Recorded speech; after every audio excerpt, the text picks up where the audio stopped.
Hello everyone. तो कैसे हैं आप लोग। मैं आशा करता हूं कि आप अपनी पढ़ाई अपना स्वास्थ्य अच्छे से ख्याल रख रहे होंगे। चलिए, तो आज के हम लोग लेक्चर में हम लोग सीखेंगे कि इलेक्ट्रिक फील्ड के बारे में, जो कि हम लोग 2 लेक्चर कर चुके हैं, है ना। चैप्टर का नाम है हम लोग का इलेक्ट्रोस्टैटिक। इलेक्ट्रोस्टैटिक का पहला लेक्चर हम लोग कर चुके थे। दूसरा लेक्चर भी हम लोग का हो चुका था, जो कि बहुत ही इंपॉर्टेंट था, है ना। आज हम लोग का तीसरा लेक्चर है, जो उससे भी कहीं इंपॉर्टेंट है। ठीक है, चलिए तो शुरुआत करते हैं हम लोग, जिसमें हम लोग बात किए थे इलेक्ट्रोस्टैटिक के बारे में। ठीक है, तो चलिए एक बार आपको ओवरव्यू दे देते हैं कि हम लोग पीछे क्या पढ़े हैं, इसके बाद फिर हम लोग कंटिन्यू करते हैं। ठीक है, चलिए, जैसा कि यहाँ पे इलेक्ट्रोस्टैटिक पिछले क्लास का है, ये है ना। इलेक्ट्रोस्टैटिक्स को हम लोग 2 पार्ट में बांट सकते हैं, यहाँ पे हम लोग देख सकते हैं। ठीक है, ये electric charge and electric field, और दूसरा टॉपिक हम लोग का था इलेक्ट्रिक पोटेंशियल एंड कैपेसिटर। ठीक है, इलेक्ट्रिक पोटेंशियल एंड कैपेसिटर। ठीक है, कुलम्स लॉ और Coulomb's law in vector form के बारे में हम लोग यहाँ पे देख चुके थे। ठीक है, चलिए, तो पिछले क्लास में हम लोग बात किए थे कि इलेक्ट्रिक फील्ड के बारे में हम लोग को जानकारी यहाँ पे लेना है। ठीक है, कि इलेक्ट्रिक फील्ड क्या होता है, इसके प्रॉपर्टीज क्या होते हैं और इसको कैसे कहाँ पे यूज करते हैं। चलिए, तो बात करेंगे यहाँ पे इलेक्ट्रिक फील्ड के बारे में। ठीक है, चलिए, सबसे पहले यहाँ पे बात करेंगे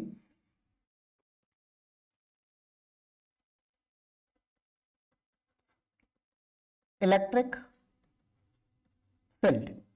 ठीक है, चलिए, इलेक्ट्रिक फील्ड क्या होता है। एक चीज हम लोग यहाँ पे समझ सकते हैं, जैसे कि आपको तो फील्ड तो दिखाई नहीं देगा, जैसे हवा है वैसे फील्ड भी होता है, आपको नहीं दिखाई देगा। बस आपको महसूस करना होगा, फील करना होगा कि यहाँ पे फील्ड है या फिर यहाँ पे हवा है ना। तो सबसे पहले क्या करिए कि प्रैक्टिकल लेने के लिए आप एक चुंबक उठा लीजिए, मैग्नेट को, और एक मैग्नेट के चारों तरफ एक आयरन के कोई भी किल को ले लीजिए और उसके चारों तरफ घुमाने की कोशिश कीजिए। वो अट्रैक्ट होने की कोशिश करेगा, है ना। तो वो देखेंगे कि कहां तक अट्रैक्ट हुआ है। जैसे मान लीजिए कि यहाँ पे आपका एक चुंबक है और यहाँ पे एक आयरन है, ये वाला आयरन का कील है। वो देखेंगे कि कहां से ये अट्रैक्ट होना शुरू होगा। जहां से वो अट्रैक्ट होना शुरू होगा हम समझ जाएंगे कि वहां पे फील्ड है, और उसको हम लोग कहते हैं मैग्नेटिक फील्ड। लेकिन हम लोग यहाँ पे पढ़ के आ रहे हैं इलेक्ट्रिक फील्ड, है ना। तो चलिए, कोई दिक्कत नहीं है, मैग्नेट हो या इलेक्ट्रिक हो। मैग्नेट में नॉर्थ पोल साउथ पोल होता है, और इलेक्ट्रिक में यहाँ पे पॉजिटिव चार्ज और नेगेटिव चार्ज होता है, जो कि पिछले क्लास में हम लोग सारी चीजें बात कर चुके हैं। ठीक है, चलिए, तो यहाँ पे बात करते हैं कि इलेक्ट्रिक फील्ड क्या है। इलेक्ट्रिक फील्ड के बारे में बात करेंगे यहाँ पे, तो हम लोग कह सकते हैं,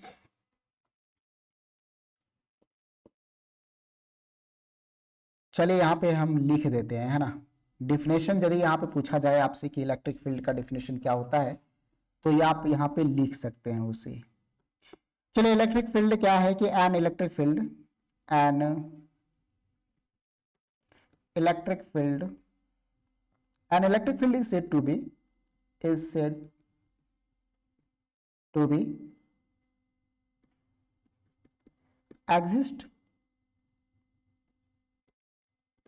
exist at a point if a force of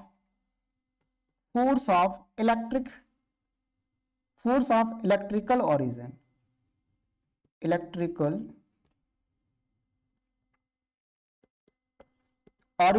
is exerted on a stationary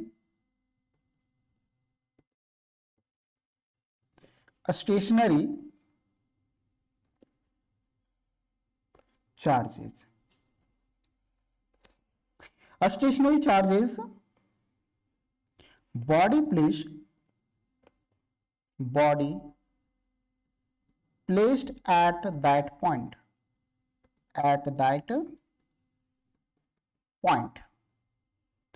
quantitatively the electric field or electric field intensity. ठीक है, चलिए, एक चीज तो ये हो गया। दूसरा, यदि दूसरे भाषा में हम लोग यहाँ पे समझने की कोशिश करेंगे, तो हम लोग कह सकते हैं यहाँ पे, है ना, या फिर इतना ही रखिए, है ना, दूसरा का जरूरत यहाँ पे है नहीं। आसान भाषा में हम लोग यहाँ पे समझ सकते हैं कि जो फील्ड है हमारा, वो एक फोर्स एक्सपीरियंस्ड करेगा, है ना। क्या करेगा, फोर्स एक्सपीरियंस करेगा, जिसका हम लोग एक यूनिट चार्ज यहाँ पे यानी कि जिसको स्टेशनरी चार्ज कहते हैं, वो हम लोग का उस पर फोर्स लगाएंगे। यहाँ पे फिगर से ज्यादा समझ में आएगा, आप लोग फिगर से समझिए कि एक हमारे पास यहाँ पे पॉजिटिव चार्ज है, ठीक है, मान लेते हैं कि पॉजिटिव चार्ज है, और इस पॉजिटिव चार्ज के कारण यहाँ पे फील्ड बन रहा है, पॉजिटिव चार्ज के कारण यहाँ पे क्या हो रहा है, फील्ड बन रहा है। और ये जो फील्ड बन रहा है वो चारों तरफ फील्ड जो बनेगा वो क्या बनेगा, सेम बनेगा, एक जैसा बनेगा फील्ड। ये चारों तरफ जो फील्ड बन रहा है वो एक जैसा फील्ड यहाँ पे बनेगा, जो कि एक सर्कुलर पाथ बनाएगा यहाँ पे, ठीक है, इस तरीके से। अब यहाँ पे बात करेंगे कि जो फोर्स हमारा होगा वो यहाँ पे या फिर यहाँ पे कहीं भी एक सर्कल का सरफेस में कहीं भी यदि हम लोग यहाँ पे चार्ज के बारे में, फोर्स के बारे में बात करेंगे, तो वो फोर्स क्या आएगा, इक्वल आएगा।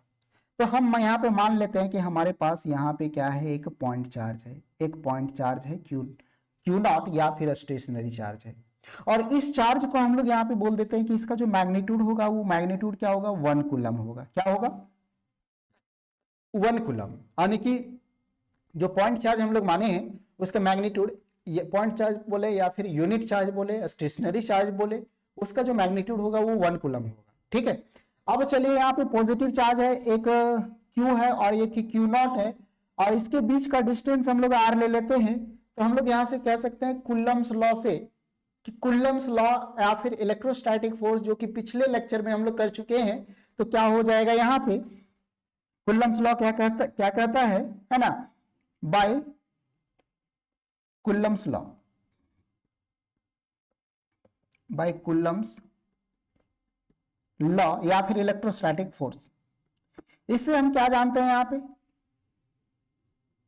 एक मिनट,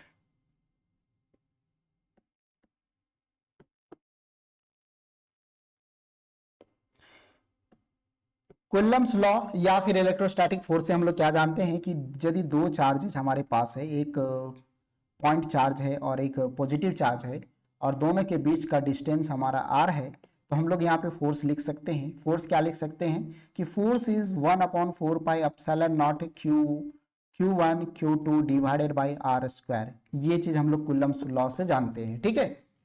पिछले क्लास में हम लोग पूरा बात कर चुके हैं कि कुलम्स फोर्स क्या होता है, कि 1/4 pi epsilon not Q1 Q2 divided by r square होता है। तो हम लोग यहाँ से कह सकते हैं कि कुलम्स फोर्स से हम लोग जानते हैं कि F बराबर हमारा क्या होता है, 1/4 पाई एप्सिलॉन नॉट होता है। 1/4 पाई क्या होता है, एप्सिलॉन नॉट होता है, into Q not divided by r square होता है। Q नॉट डिवाइडेड बाई क्या होता है यहाँ पे, r स्क्वायर होता है, ठीक है। अब यहाँ पे क्या हम लोग जानते हैं कि एक प्रकार का जो इलेक्ट्रिक फील्ड है वो एक फोर्स का काम करता है, ठीक है। किसी भी यूनिट चार्ज में ले लेंगे या फिर स्टेशनरी चार्ज में, तो वो क्या करता है, एक फोर्स का काम करता है यहाँ पे, जो कि हम लोग यहाँ पे बात कर चुके हैं, एक्सर्टेड या है ना, फोर्स, है ना, force of electrical origin is exerted, ठीक है। तो यहाँ पे हम लोग कह सकते हैं कि जो फोर्स हमारा जो होगा, जो फोर्स हमारा जो होगा वो, सॉरी, इलेक्ट्रिक फील्ड जो हमारा होगा वो force upon stationary charge, force upon stationary charge या फिर यूनिट चार्ज हम लोग कह सकते हैं ऐसा, ठीक है। तो ये डेफिनेशन से हम लोग यहाँ पे कह सकते हैं कि इलेक्ट्रिक फील्ड जो हो जाएगा वो फोर्स अपॉन क्या हो जाएगा, हम लोग का चार्ज हो जाएगा। यदि इस फोर्स का वैल्यू हम लोग यहाँ पे रखते हैं, इस फोर्स का वैल्यू हम लोग यहाँ पे रखते हैं, तो हम पाते हैं यहाँ पे कि इलेक्ट्रिक फील्ड जो हमारा होगा वो क्या हो जाएगा, F का वैल्यू डाल दीजिए, F का वैल्यू क्या होगा, 1/4 pi epsilon naught Q not divided by r square, divided by r square, और नीचे क्या है, Q नॉट, तो Q नॉट। अब आप जानते हैं यहां से कि Q नॉट यहाँ पे कैंसिल आउट हो जाएगा, आपका बचेगा कि electric field is equal to 1/4 pi epsilon naught into Q/r square. Q/r square यहाँ पे बचेगा, आने की ये इलेक्ट्रिक फील्ड का वैल्यू हो गया हम लोग का, ठीक है। इलेक्ट्रिक फील्ड का वैल्यू क्या हो गया यहाँ पे, के 1/4 pi epsilon not charge upon r square, आने की यहाँ पे सिंगल चार्ज है। सिंगल चार्ज कहने का मतलब क्या है कि एक आपके पास पॉजिटिव चार्ज था, तो एक ही चार्ज से यहाँ पे फील्ड आ रहा है, एक ही चार्ज से यहाँ पे फील्ड क्या आ रहा है। तो हम लोग यहाँ पे कह सकते हैं कि ये हमारा जो है वो क्या है, इलेक्ट्रिक फील्ड है। क्या है, इलेक्ट्रिक फील्ड है।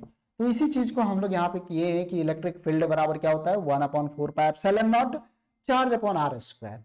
इलेक्ट्रिक फोर्स क्या होता था कि चार्ज का प्रोडक्ट, दो चार्जेस रहता था, दोनों दोनों का प्रोडक्ट रहता था। और लेकिन यहाँ पे क्या है कि चार्ज का एक सिंगल चार्ज है तो सिंगल चार्ज बट्टा आर स्क्वायर होगा। तो हम फाइनली यहाँ पे कह सकते हैं कि इसका जो वैल्यू होगा हम लोग का, वो रिलेशन क्या होगा फोर्स का, तो force is equal to electric field into Q naught या फिर क्यू चार्ज। ठीक है, तो ये हमारा क्या हो जाएगा, यहाँ पे रिलेशन हो जाएगा फोर्स इनटू क्यू। ऐसे लिखिए इसको, ऐसे लिखा जाता है आपको कि force is equal to q into a. ठीक है, इसको आप लोग याद रख लीजिएगा, बहुत काम का चीज है, बहुत जगह आपको यहाँ पे मिलेगा कि फोर्स और इलेक्ट्रिक फील्ड का रिलेशनशिप क्या है। तो रिलेशन क्या है इसका कि force is equal to q into a, यानी कि इलेक्ट्रिक फील्ड यहां से निकाल सकते हैं। इलेक्ट्रिक फील्ड निकालेंगे तो आपको क्या मिल जाएगा कि फोर्स अपॉन चार्ज, क्या मिलेगा, फोर्स अपॉन चार्ज मिलेगा। तो ये दोनों चीजें आप लोग यहाँ पे याद रख सकते हैं। ठीक है, चलिए अब बात करते हैं कि इलेक्ट्रिक फील्ड यहाँ पे क्या है ना। इलेक्ट्रिक फील्ड का एसआई यूनिट और डायमेंशन फॉर्मूला, जब भी आप कोई भी चीज पढ़ें तो उसका एसआई यूनिट जरूर याद रखें। शुरू से यदि याद रखते जाएंगे है ना, जैसे अभी चैप्टर स्टार्ट हुआ है, आज तीसरा लेक्चर है हम लोग का, तो यहाँ पे आप पॉइंट, ये सारी चीजें आप छोटे छोटे नोट पॉइंट को नोट करेंगे। जैसे एसआई यूनिट क्या होता है, डायमेंशन फार्मूला क्या होता है, इसका प्रॉपर्टीज क्या होता है, बेसिक प्रॉपर्टी, ये सारी चीजें यदि आप याद कर लेते हैं अभी से, तो फिर आपको फिजिक्स में कहीं भी दिक्कत नहीं होगी। हर चीज का बेस जो होता है वो इंपॉर्टेंट होता है आपका। ठीक है, तो यहाँ पे आप लोग याद रखने की कोशिश करेंगे किसको, तो एसआई यूनिट को। ठीक है, तो हम लोग का जो पॉइंट बनेगा यहाँ पे क्या बनेगा, एसआई यूनिट ऑफ किसका, तो इलेक्ट्रिक फील्ड का। इलेक्ट्रिक फील्ड का जो एसआई यूनिट हमारा होगा वो क्या होगा, इसका यूनिट क्या होगा, न्यूटन पर कूलम, है ना।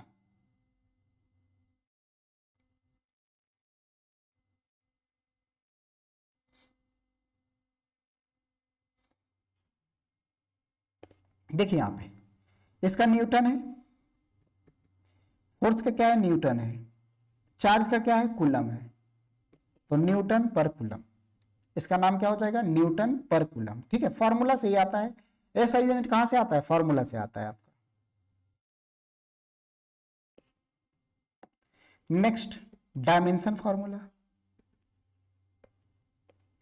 डायमेंशन है ना, dimensions formula of electric field is, चलिए निकाल देते हैं कि डायमेंशन फॉर्मूला यहाँ पे कैसे निकलेगा इलेक्ट्रिक फील्ड का। तो इलेक्ट्रिक फील्ड का डायमेंशन फॉर्मूला यहाँ पे हम लोग निकाल सकते हैं ऐसे, है ना, कि जैसे देखिए कि इलेक्ट्रिक फील्ड है, तो इलेक्ट्रिक फील्ड हम लोग जानते हैं फोर्स अपॉन क्या जानते हैं, चार्ज जानते हैं, फोर्स अपॉन क्या जानते हैं, चार्ज जानते हैं। फोर्स का ऐसा यूनिट क्या होता है, फोर्स का ऐसा यूनिट होता है न्यूटन, और न्यूटन 1 न्यूटन बराबर क्या होता है, एम, है ना, mL/t² माइनस में ना, mL/t² होता है न्यूटन का। और चार्ज का ऐसा यूनिट क्या होता है, तो कूलम होता है ना, चार्ज का ऐसा यूनिट क्या होता है, कूलम होता है। लेकिन ऐसा आपको यहाँ पे देखने को नहीं मिलेगा क्योंकि ये एसआई यूनिट है। तो हम यहाँ पे कह सकते हैं कि चार्ज हम लोग का कहाँ से आएगा, तो एम्पियर से आएगा। जैसे करंट बराबर आपका क्या होता है, चार्ज अपॉन क्या होता है, यहाँ पे टाइम होता है। तो यहाँ पे चार्ज निकालेंगे, करंट का एम्पियर होता है, चार्ज का कूलम होता है, और टी का क्या होता है, टाइम होता है टी। तो हम लोग यहाँ पे बोल सकते हैं कि C इज इक्वल टू क्या हो जाएगा, A इंटू टी हो जाएगा। ठीक है, ये सब सारी छोटी छोटी चीजें जो है ना, वही स्टूडेंट को लगता है कि नहीं फिजिक्स बहुत टफ है ना, लेकिन यदि छोटी छोटी चीजों पे ध्यान देंगे तो बहुत ही आसान बन जाएगा ये। जैसे यहाँ पे करंट का जिक्र नहीं किया था, लेकिन हम लोग करंट से यहाँ पे ये डायमेंशन फॉर्मूला ये इसका निकालेंगे। तो चार्ज का, ये करंट का डिफिनेशन है, करंट का डिफिनेशन क्या होता है, चार्ज बटा टाइम, है ना। तो यहाँ पे जो हमारा C का वैल्यू आया वो क्या आया, 80 आया। तो C का वैल्यू हम 80 डालेंगे, यहाँ पे क्या डालेंगे, सबसे पहले यहाँ पे देखेंगे, है ना, कि mL/t minus divided by A into T. ठीक है, और यहाँ से हम लोग बात करेंगे कि इलेक्ट्रिक फील्ड का जो डायमेंशन फार्मूला है वो क्या हो जाएगा, एम एल सिंगल है ना, टी के पावर -3 और ए के पावर -1। तो ये हमारा क्या आ जाएगा, डायमेंशन फार्मूला, जो कि इंपॉर्टेंट है, पूछा गया क्वेश्चन है ये। इलेक्ट्रिक फील्ड का डायमेंशन फार्मूला, इलेक्ट्रिक फ्लक्स का डायमेंशन फार्मूला, ये सारी चीजें क्या होता है, पूछा जाता है ऑब्जेक्टिव क्वेश्चंस में। ठीक है, तो ऐसा यूनिट यहाँ पे याद रखेंगे और डायमेंशन फार्मूला याद रखेंगे। किसका, तो इलेक्ट्रिक फील्ड का। अच्छा, यहाँ पे mlt² भी कैसे आया है वो चीज आप देख सकते हैं यहाँ पे कि कैसे है ना, कि फोर्स बराबर है, आप क्या जानते हैं, मास इंटू एक्सेलरेशन जानते हैं। मास का आप क्या जानते हैं, मास का होता है केजी, मास का क्या होता है, केजी होता है। एक्सेलरेशन का क्या होता है, मीटर पर सेकेंड स्क्वायर होता है। ठीक है, केजी को हम लोग किससे तौलते हैं, मास से, यानी कि मास का कैपिटल लेटर एम है। मीटर हम लोग किससे मापते हैं, तो ये लेंथ, सॉरी लेंथ, मीटर के किसका में ऐसा यूनिट है, तो लेंथ का। और यहाँ पे सेकंड, ये सेकंड जो है वो किसका है, टाइम का है। तो ये हमारा आ जाएगा किसका, तो फोर्स का। तो फोर्स का डायमेंशन फार्मूला यहाँ पे इस तरह से। तो हर चीजों का आपका यहाँ पे डायमेंशन फार्मूला निकालने आना चाहिए। ठीक है, चलिए, तो यहाँ पे बात समझ में आ गई, यहाँ तक क्लियर है।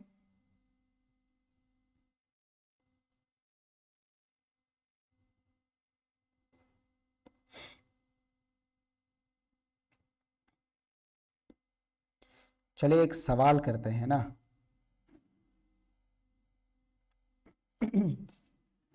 चलिए एक न्यूमेरिकल सवाल कर लेते हैं, इसके बाद फिर आगे बढ़ेंगे हम लोग।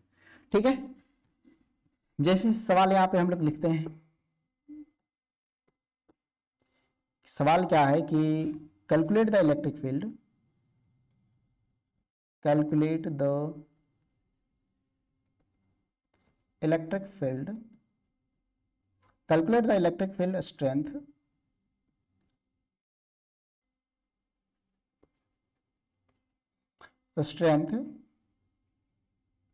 required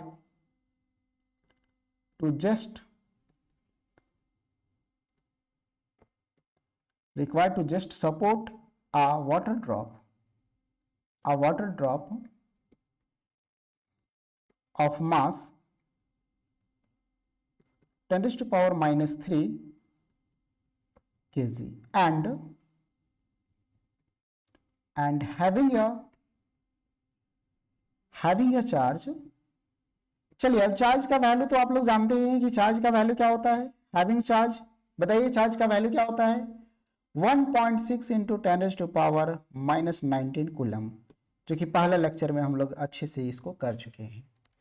चलिए, ये सवाल है हम लोग का, इस सवाल का आंसर हम लोग को बताना है। ठीक है, सबसे पहले सवाल को समझने की कोशिश कीजिए। फिजिक्स क्या है, प्रैक्टिकली है। जब तक आप इसको अपने व्यवहार में नहीं ढालिएगा, अपने सिचुएशन के अनुसार इसको नहीं समझिएगा, तब तक आपको नहीं समझ में आएगा। यहाँ पे क्या बात कर रहा है कि हम लोग को बोला गया है कि calculate the electric field. Electric field आपको कैलकुलेट करना है। क्या करना है, इलेक्ट्रिक फील्ड को कैलकुलेट करना है। Student required to just support your water drop, है ना, एक वाटर ड्रॉप यहाँ पे ले लिया है, जिसका मास क्या है कि 10 टू पावर -3 kg है ना, and having a charge 1.6 into 10 to power -19 coulomb. तो हम जानते हैं यहाँ पे, जो सबसे पहले देखिए, यदि सवाल आपको नहीं समझ में आया, समझ में आ गया तो अच्छी बात है, आपका तुरंत बन जाएगा। और यदि नहीं समझ में आया तो सबसे पहले लिखने की कोशिश करिए कि इसमें क्या दिया है। यदि ये चीज समझ में आएगा कि सवाल में हमें क्या दे रखा है और क्या पूछ रखा है, तो ऑटोमेटिक फार्मूला दिमाग में आ जाएगा कि हम लोग जो पढ़े हैं वो क्या चीज पढ़े हैं। चलिए बताते हैं सवाल को कैसे सॉल्व करेंगे। यहाँ पे मान लीजिए कि हमें सवाल नहीं आते हैं करने, ठीक है। सबसे पहले लिखिए यहाँ पे क्या क्या दे रखा है। तो मास दे रखा है, मास का वैल्यू कितना है, 10 टू पावर -19 kg दे, सॉरी 10 टू पावर -3 kg यहाँ पे मास दे रखा है। चार्ज हम लोग का दे रखा है 1.6 इंटू 10 टू पावर -19 कूलम दे रखा है चार्ज। ये हम लोग के पास गिवन है, ठीक है, ये हम लोग के पास गिवन है कि मास दे रखा है, चार्ज दे रखा है, और आपसे पूछ रखा है क्या, तो फोर्स पूछ रखा है यहाँ पे। सबसे पहले इलेक्ट्रिक फील्ड यहाँ पे पूछा है, फोर्स भी नहीं पूछा है, लेकिन जो खींच रहा है वो क्या है, फोर्स है, वाटर ड्रॉप को। तो वाटर ड्रॉप को यहाँ पे यदि हम लोग देखते हैं कि एक हमारा वाटर ड्रॉप है यहाँ पे, है ना, इस तरीके से, तो यहाँ पे वाटर ड्रॉप को खींचने वाला क्या है, mg है। खींचने वाला क्या है, mg है। और mg एक प्रकार का क्या है, फोर्स है। mg क्या है, एक प्रकार का फोर्स है। ठीक है, तो यहाँ पे वही चीज पूछ रखा है कि इलेक्ट्रिक फील्ड यहाँ पे जो स्ट्रेंथ होगा इसका, वो चीज वाटर ड्रॉप का। तो यहाँ पे देखिए सबसे पहले क्या करेंगे, हम यहाँ पे फोर्स लिखेंगे। फोर्स जो हमारा लग रहा है, फोर्स ऑन वाटर ड्रॉप किस पे लगेगा, वाटर ड्रॉप पे। Force on water drop due to electric field.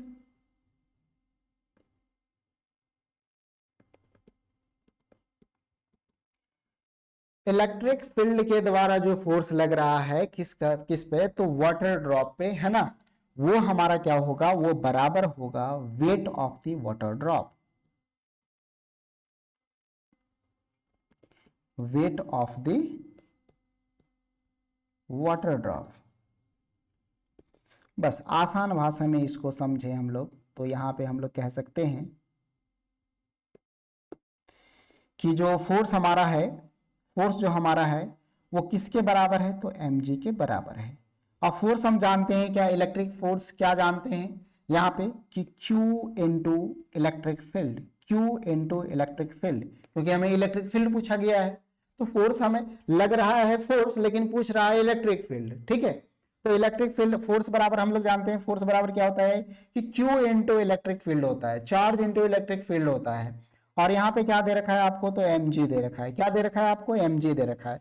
g का मान हम जानते हैं 9.8, यदि कहीं नहीं बोला जाए 10 तो आप g का मान यहाँ पे लेंगे कि g का मान हमारा क्या हो जाएगा, 9.8 मीटर पर सेकेंड स्क्वायर।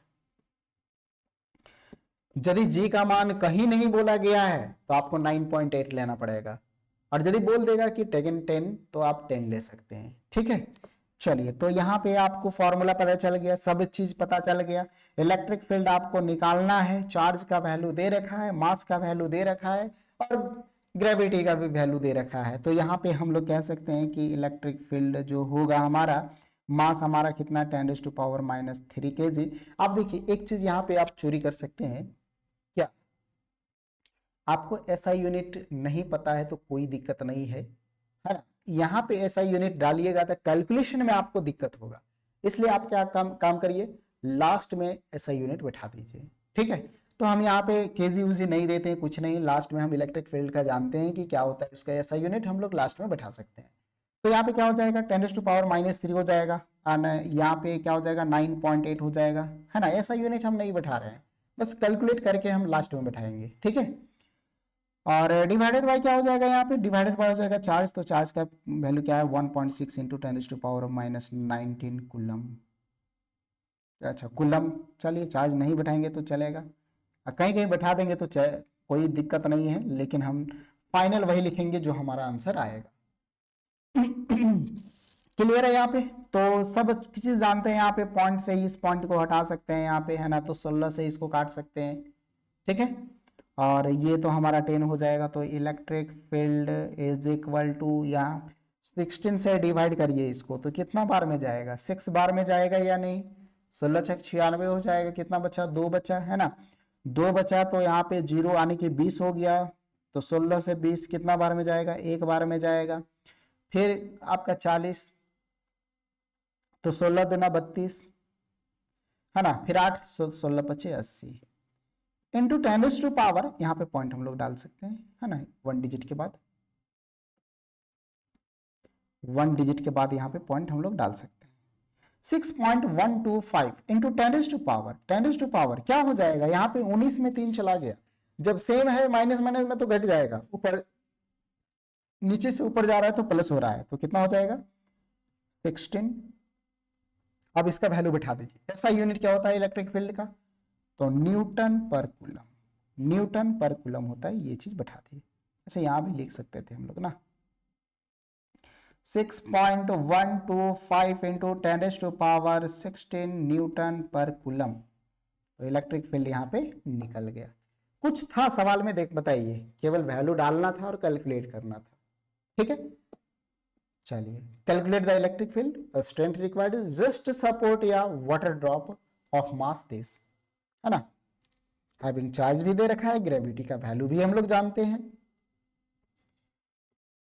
चलिए, तो आशा है कि यहाँ तक आपको समझ में आ गया होगा। और भी सवाल रहेंगी तो एक क्लास में हम लोग कोशिश करेंगे कि उसको सारे सवाल को हम लोग करने की कोशिश करेंगे, ठीक है। चलिए, अब देखिए यहाँ पे कि एक पॉइंट चार्ज से हम लोग इलेक्ट्रिक फील्ड को कैसे यहाँ पे निकालेंगे, है ना। एक पॉइंट चार्ज से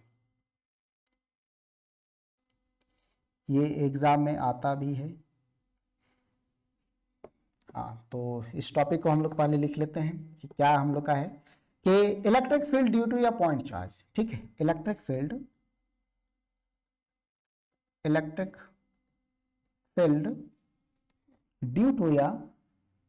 due to a point charge.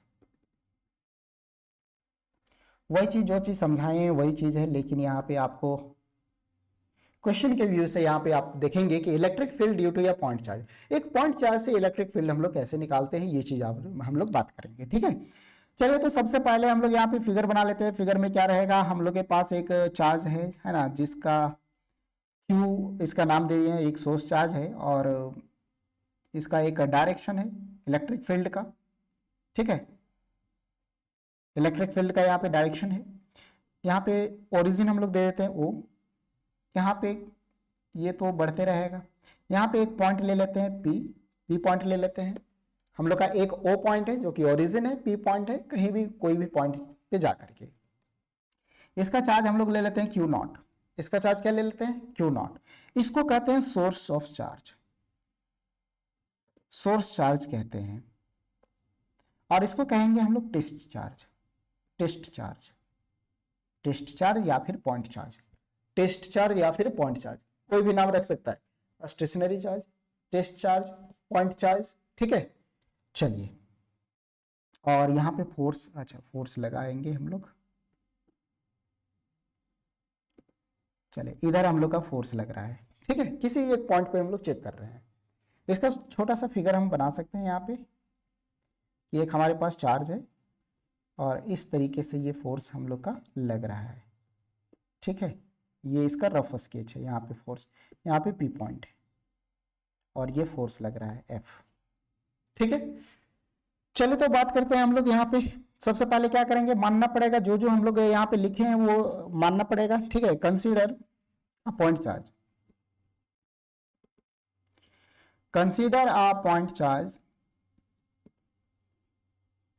Consider a point charge Q placed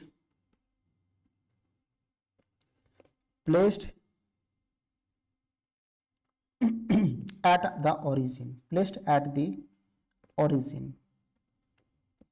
कहां पे प्लेस किए हैं, तो ओरिजिन पे प्लेस कर दिया, ठीक है। एक हम लोग का पॉइंट चार्ज है ना, consider a point charge Q, है ना, placed at the origin, origin O। अब हमें क्या निकालना है, इलेक्ट्रिक फील्ड निकालना है ना, फुल स्टॉप। वी कैलकुलेट या we find electric field at a point P, at a point P point पे हम लोग को क्या निकालना है, इलेक्ट्रिक फील्ड निकालना है। P पॉइंट पे क्या निकालना है, इलेक्ट्रिक फील्ड निकालना है, ठीक है। At P point P at a distance, distance भी लिख लेते हैं हम लोग। तो एट अ डिस्टेंस कितना, R हम लोग डिस्टेंस यहाँ पे मान लेते हैं कि eight a distance R from it.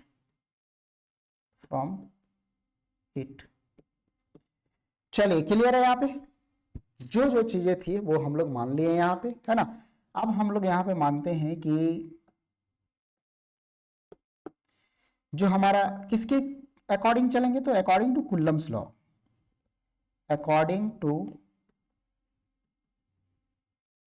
Coulombs law या फिर इलेक्ट्रोस्टैटिक फोर्स।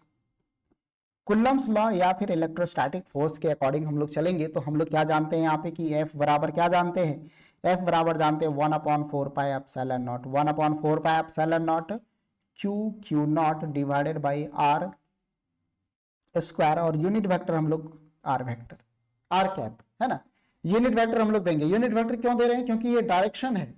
हम लोग पढ़ चुके हैं कि vector Coulomb's law in vector form, electrostatics in vector form कह सकते हैं ना।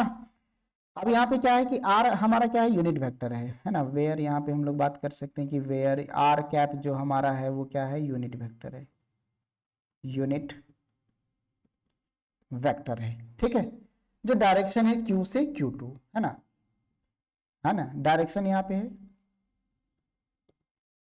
डायरेक्शन है Q2 Q0। चलो इतना बात हो गया। अब हम लोग यहाँ पे देखते हैं कि इलेक्ट्रिक फील्ड हम लोग का क्या हो जाएगा किस पॉइंट P पे। तो electric field eight point P point पे इलेक्ट्रिक फील्ड यहाँ पे क्या होगा, है ना, इज P पॉइंट पे इलेक्ट्रिक फील्ड क्या होता है? इलेक्ट्रिक फील्ड का वैल्यू हम लोग जानते हैं कि इलेक्ट्रिक फील्ड बराबर क्या होता है? फोर्स अपॉन चार्ज होता है। क्या होता है? फोर्स अपॉन चार्ज होता है। फोर्स का वैल्यू हम जानते हैं, यहाँ पे फोर्स का वैल्यू क्या जानते हैं, है ना, 1/4 pi epsilon naught Q naught divided by Q. ठीक है, अच्छा, क्यू नॉट डिवाइडेड बाई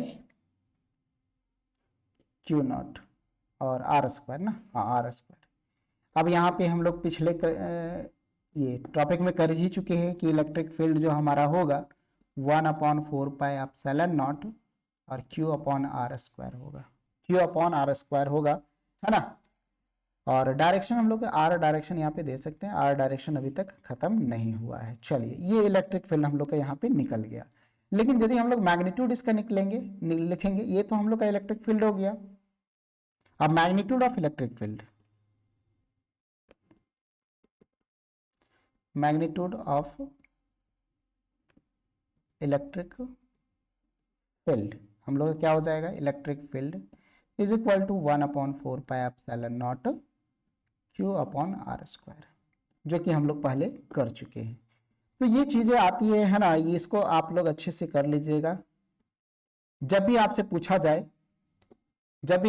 जाए, क्या कि to find electric field due to a point charge, मतलब एक पॉइंट चार्ज से इलेक्ट्रिक फील्ड हम लोग का कैसे निकलेगा, तो ये इस तरह से निकलेगा।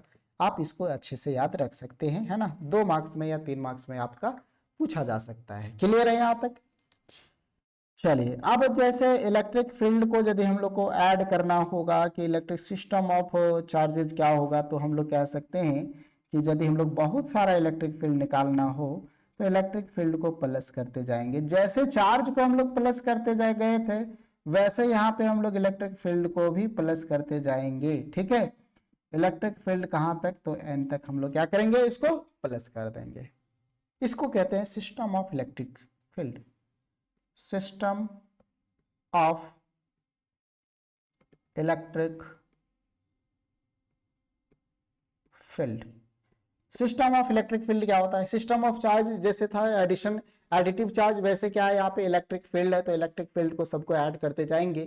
जो भी हमारा फील्ड आएगा वो कैसे आएगा? तो एक हमारे पास यहाँ पे ओरिजिन में चार्ज है ना, कोई भी हमारा चार्ज है, और यहाँ पे हमारा Q1 रहेगा, यहाँ पे Q2 चार्ज रहेगा, यहाँ पे Q3 चार्ज रहेगा, है ना, यहाँ पे Q4 चार्ज रहेगा।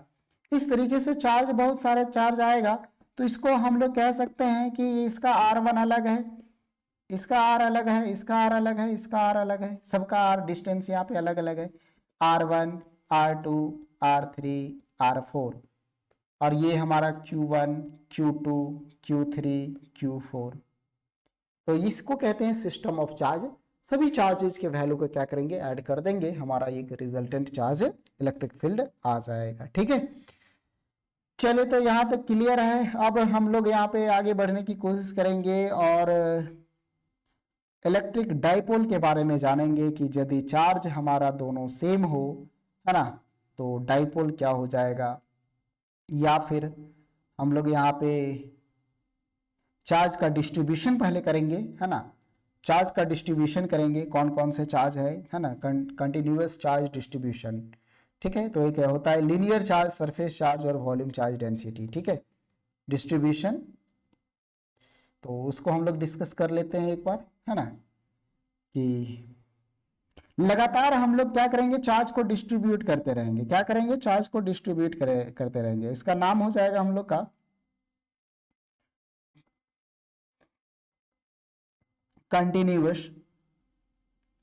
Continuous charge distribution, charge distribution, continuous charge distribution. चलिए इस चीज को समझते हैं, इस सिस्टम कंटिन्यूसली लगातार हम लोग चार्ज को क्या करेंगे, डिस्ट्रीब्यूट करेंगे, बांटेंगे, है ना, लगातार, ठीक है। तो जैसे कि मान लीजिए हम लोग का चार्ज को डिस्ट्रीब्यूशन कैसे करेंगे, तो एक सबसे पहले होगा हमारा लीनियर में, एक लाइन में होगा। का लाइन कैसा भी हो सकता है, टेढ़ा मेढ़ा भी हो सकता है, ठीक है, सीधा भी हो सकता है। और एक करेंगे सरफेस चार्ज, तो सरफेस चार्ज में हमें एरिया निकालना पड़ेगा। सरफेस चार्ज में, है ना, इसमें केवल लेंथ रहेगा, इसमें क्या रहेगा, एरिया रहेगा। और वॉल्यूम चार्ज, तो वॉल्यूम चार्ज डेंसिटी में हम लोग का 3D का शेप यहाँ पे बनने वाला है, 3D का शेप, है ना, 3D का शेप बनेगा। यहाँ पे चार्ज डिस्ट्रीब्यूट कर रहे हैं, एक हमारे पास चार्ज का भंडार है, उसको डिस्ट्रीब्यूट कर रहे हैं, बांट रहे हैं, है ना। चार्ज का भंडार है, उसको हम लोग क्या कर रहे हैं, डिस्ट्रीब्यूट कर रहे हैं। कैपिटल क्यू ले लिए, कैपिटल क्यू, कैपिटल क्यू से इसको डिस्ट्रीब्यूट कर रहे हैं हम लोग। क्लियर है यहाँ पे। तो इसका नाम हो जाएगा लीनियर चार्ज डेंसिटी। पहला हम लोग का यहाँ पे क्या है, लीनियर चार्ज डेंसिटी।